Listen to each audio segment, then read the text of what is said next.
নমস্কার বন্ধুরা, আমি আপনাদের প্রিয় গল্পকার। আজ আমি আপনাদের জন্য নিয়ে এসেছি এক অসাধারণ, গভীর আবেগী এবং রোমাঞ্চকর একটি গল্প, যা আপনাদের মন ছুঁয়ে যাবে। এই গল্পটি একজন নাম প্রকাশে অনিচ্ছুক ফলোয়ার আমাকে পাঠিয়েছেন এবং আমি আপনাদের অনুরোধ করব পুরো গল্পটি মনোযোগ দিয়ে শুনুন, কারণ গল্পের কোনো এক ফাঁকে আমি আমার ব্যক্তিগত ইমো নাম্বারটি দেব। নাম্বারটি পেতে হলে পুরো গল্পটি মনোযোগ দিয়ে শুনতে হবে। গল্পের নাম কাজিন ভাইয়ের নতুন শাশুড়ির ব্যক্তিগত হিসাবরক্ষক। শাশুড়ির হিসাবরক্ষকের প্রতি আমার নীরব দুর্বলতা। ১. কাজের লোকের প্রতি গৃহকর্ত্রীর নিষিদ্ধ দুর্বলতা। গল্পটা শুরু হচ্ছে আমার জবানিতে, তবে আমি আসলে এই গল্পের মূল চরিত্র নই। আমি সেই নীরব সাক্ষী যে সবকিছু দেখেও চুপ করে থেকেছে। আমার কাজিন ভাই অয়ন বিয়ে করেছে।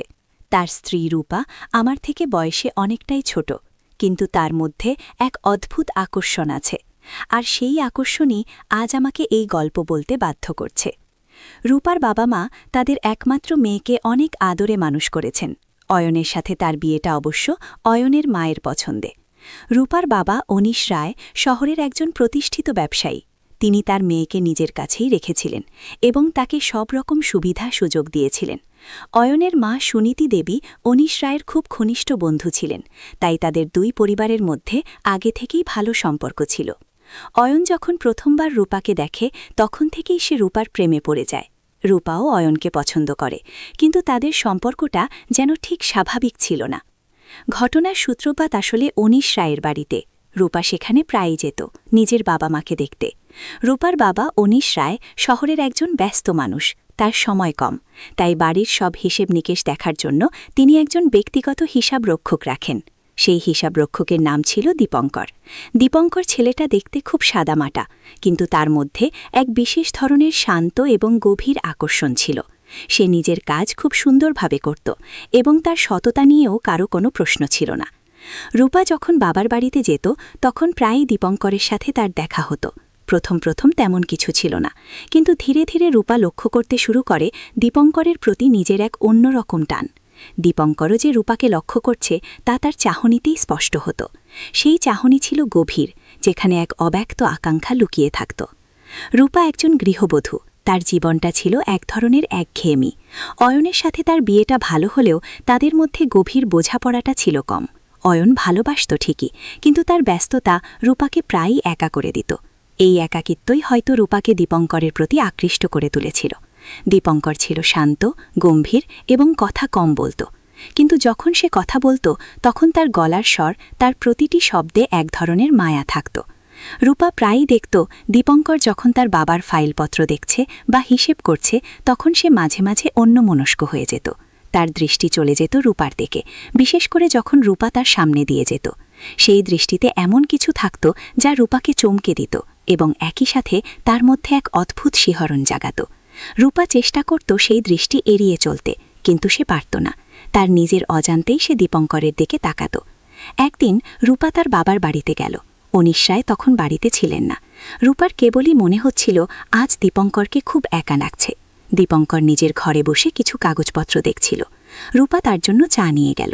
যখন সে দীপঙ্করের টেবিলের পাশে দাঁড়ালো, দীপঙ্কর মুখ তুলে তাকালো। সেই মুহূর্তে তাদের দুজনের চোখের দিকে একে অপরের দিকে তাকিয়ে রইল। এক অব্যক্ত কথা যেন তাদের দুজনের মধ্যে প্রবাহিত হচ্ছিল। দীপঙ্করের চোখ দুটি যেন রূপার দিকে মন্ত্রমুগ্ধের মতো তাকিয়েছিল। সেই দৃষ্টিতে ছিল এক গভীর মায়া, এক নীরব আকুতি। রূপার মনে হলো তার হৃৎপিণ্ডটা থুকপুক করছে। ধন্যবাদ রূপা, দীপঙ্কর বলল। তার গলার স্বরটা একটু ভারী শোনাল। রূপা কিছু বলল না, কেবল একটু হাসল। সে অনুভব করল তার গাল দুটো উষ্ণ হয়ে উঠেছে। দীপঙ্করের দৃষ্টি যেন তার সমস্ত শরীর ছুঁয়ে যাচ্ছে। এই প্রথম সে এমন তীব্রভাবে কারো দ্বারা আকৃষ্ট হল। আপনি কি কিছু খাবেন? রূপা জিজ্ঞেস করল নিজেকে সামলে নিয়ে। না ধন্যবাদ, দীপঙ্কর বলল এবং আবার তার কাজে মন দিল। কিন্তু তার মনের মধ্যে যে ঝড় বইছিল তা রূপা অনুভব করতে পারছিল। এই ঘটনাটা রূপার মনে এক নতুন আলোড়ন তৈরি করল। সে দীপঙ্করকে নিয়ে ভাবতে শুরু করল। তার শান্ত স্বভাব, তার গভীর চাহনি, তার নীরব আকুতি সব কিছুই রূপাকে আকর্ষণ করছিল। কিন্তু এই আকর্ষণটা ছিল নিষিদ্ধ। দীপঙ্কর তার বাবার হিসাবরক্ষক, এবং তার বয়সের দিক থেকেও সে রূপার সমবয়সী বা একটু বড় হতে পারে। তার উপর এটা এক ধরনের অন্যায়। অন্যদিকে দীপঙ্করের জীবনেও এই আকর্ষণের ঢেউ লেগেছিল। সে জানত এটা ঠিক নয়, কিন্তু রূপার রূপে, তার সরলতায় এবং তার মধ্যে লুকিয়ে থাকা এক ধরনের অবুঝ মায়ায় সে মুগ্ধ হয়ে গিয়েছিল। রূপার উপস্থিতি তার সাধারণ জীবনটাকে এক অসাধারণ অনুভূতির মধ্যে দিয়ে নিয়ে যাচ্ছিল। রূপা প্রায়ই তার বাবার বাড়িতে যেতে লাগল। প্রতিবারই সে দীপঙ্করের মুখোমুখি হতো। তাদের মধ্যে কথা হতো কম, কিন্তু নীরব চাহনি আর অব্যক্ত অনুভূতিগুলোই তাদের মধ্যে এক অদৃশ্য বন্ধন তৈরি করছিল। রূপা লক্ষ্য করত দীপঙ্কর প্রায়ই তার দিকে তাকিয়ে থাকে, এবং যখনই তাদের চোখাচোখি হয় তখনই দীপঙ্করের মুখে এক অদ্ভুত হাসি ফুটে ওঠে, যা কেবল রূপার জন্যই। একদিন রূপা যখন তার বাবার বাড়িতে ছিল, তখন হঠাৎ বৃষ্টি শুরু হল। ঝড়ো হাওয়া আর বৃষ্টির মধ্যে রূপা বাড়ির বাইরে বারান্দায় এসে দাঁড়াল। দীপঙ্করও সেখানে এসে দাঁড়াল। তারা দুজনে পাশাপাশি দাঁড়িয়ে রইল। বৃষ্টির শব্দ তাদের চারপাশ ঘিরে রইল। বৃষ্টিতে ভিজতে ভালো লাগে? দীপঙ্কর জিজ্ঞেস করল। মাঝে মাঝে, রূপা উত্তর দিল। কিন্তু আজ মনে হচ্ছে এই বৃষ্টি অন্যরকম। দীপঙ্কর রূপার দিকে তাকাল। তার চোখে সেই গভীর আকুতি আবার দেখা দিল। কিছু কিছু জিনিস হয় যা আমরা চাইলেও আটকাতে পারি না, দীপঙ্কর বলল। রূপার হৃৎপিণ্ড আবার থুকথুক করতে শুরু করল। সে বুঝতে পারছিল দীপঙ্কর কি বলতে চাইছে।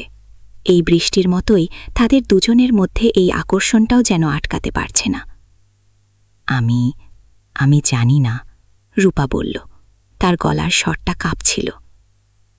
হয়তো সবকিছুরই একটা কারণ থাকে, দীপঙ্কর বলল। হয়তো আমাদের এই দেখা হওয়া, আমাদের এই টান, এরও কোনো কারণ আছে। সেই মুহূর্তে রূপা অনুভব করল দীপঙ্করের হাতটা আলতো করে তার হাতের ওপর রাখল। সেই স্পর্শ ছিল বিদ্যুতের মতো। রূপার সমস্ত শরীর কেঁপে উঠল। সে দীপঙ্করের দিকে তাকাল। দীপঙ্করের চোখে জল। আমি তোমাকে, দীপঙ্কর বলতে চাইল, কিন্তু তার মুখ থেকে আর কথা বের হল না। রূপা কিছু বলতে পারল না। সে কেবল দীপঙ্করের হাতের উপর নিজের হাত রাখল। তাদের দুজনের মধ্যে এক তীব্র উত্তেজনা তৈরি হল। বৃষ্টির শব্দ, ঝোড়ো হাওয়া এবং তাদের দুজনের হৃৎপিণ্ডের থুকথুকানি সবকিছু মিলে এক অসাধারণ পরিবেশ তৈরি করেছিল। সেই মুহূর্তে রূপা অনুভব করল দীপঙ্করের আরও কাছে চলে যাচ্ছে। দীপঙ্করের নিঃশ্বাস তার মুখে লাগছে। তাদের ঠোঁট প্রায় ছুঁয়ে যাচ্ছে। এই নিষিদ্ধ আকর্ষণের টান তাদের দুজনকে চুম্বকের মতো টেনে আনছিল। রূপা চোখ বন্ধ করে ফেলল। সে জানত এই মুহূর্তটা তাদের জীবনের সবথেকে বড় ভুল, আবার সবথেকে বড় আকর্ষণ। ঠিক সেই মুহূর্তে রূপার ফোন বেজে উঠল। অয়ন ফোন করেছে। রূপা চমকে উঠে দীপঙ্করকে ছেড়ে দিল। দীপঙ্করের মুখে গভীর হতাশা। আমি চাই, রূপা বলল, এবং দ্রুত বাড়ির ভিতরে চলে গেল। দীপঙ্কর সেখানে দাঁড়িয়ে রইল, বৃষ্টির মধ্যে, একা, তার চোখে জল আর মনে এক অপূর্ণ আকাঙ্ক্ষা। রূপা বাড়িতে ফিরে এলো। তার মনটা শান্ত ছিল না। সে দীপঙ্করকে নিয়ে ভাবতে লাগল। এই নিষিদ্ধ অনুভূতিটা তাকে কিভাবে গ্রাস করছে। সে কি পারবে এই টানকে এড়াতে? সে কি পারবে তার পরিবারকে, তার স্বামীকে এই সত্যিটা থেকে দূরে রাখতে? পরের দিনগুলো রূপার জন্য আরও কঠিন হয়ে উঠল। সে দীপঙ্করকে এড়িয়ে চলার চেষ্টা করত, কিন্তু পারত না। প্রতিবার তাদের দেখা হলেই সেই পুরানো টান আবার ফিরে আসত। তাদের দুজনের মধ্যে এক নীরব বোঝাপড়া তৈরি হয়েছিল, যেখানে শব্দের প্রয়োজন ছিল না। একদিন রূপা যখন তার বাবার বাড়িতে গিয়েছিল, তখন দীপঙ্কর তাকে একা পেয়ে বলল, আমাদের এইভাবে চলতে পারে না রূপা। আমি জানি, রূপা বলল। তার গলার স্বরটা কাঁপছিল। কিন্তু আমি তোমাকে ছাড়া থাকতে পারছি না, দীপঙ্কর বলল, তার চোখে সেই গভীর আকুতি। আমার সবকিছুর মধ্যে তুমি এসে গেছ। আমি জানি এটা ভুল, কিন্তু আমি নিজেকে আটকাতে পারছি না। তুমি কি আমাকে একটুও ভালোবাসো? রূপা দীপঙ্করের দিকে তাকালো। তার চোখে জল। সে বুঝতে পারছিল না কি বলবে।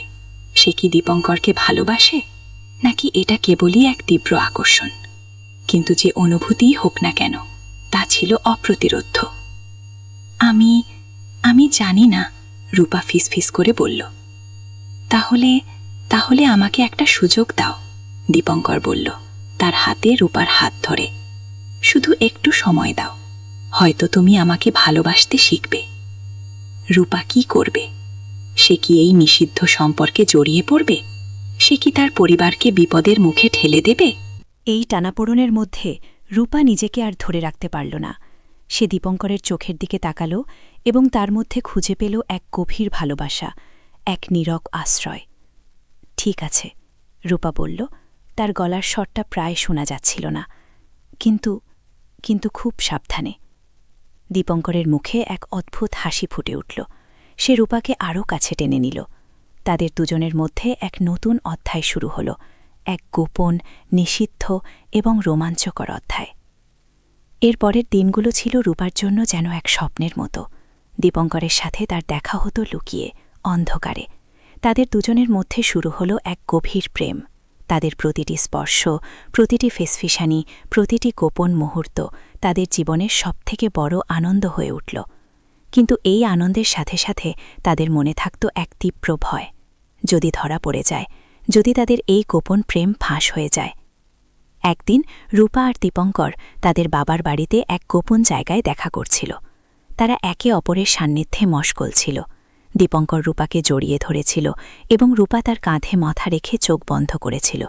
তাদের মনে হচ্ছিল তারা যেন এক অন্য জগতে আছে, যেখানে তাদের কোনো ভয় নেই, কোনো চিন্তা নেই। আমি তোমাকে খুব ভালোবাসি রূপা, দীপঙ্কর ফিসফিস করে বলল।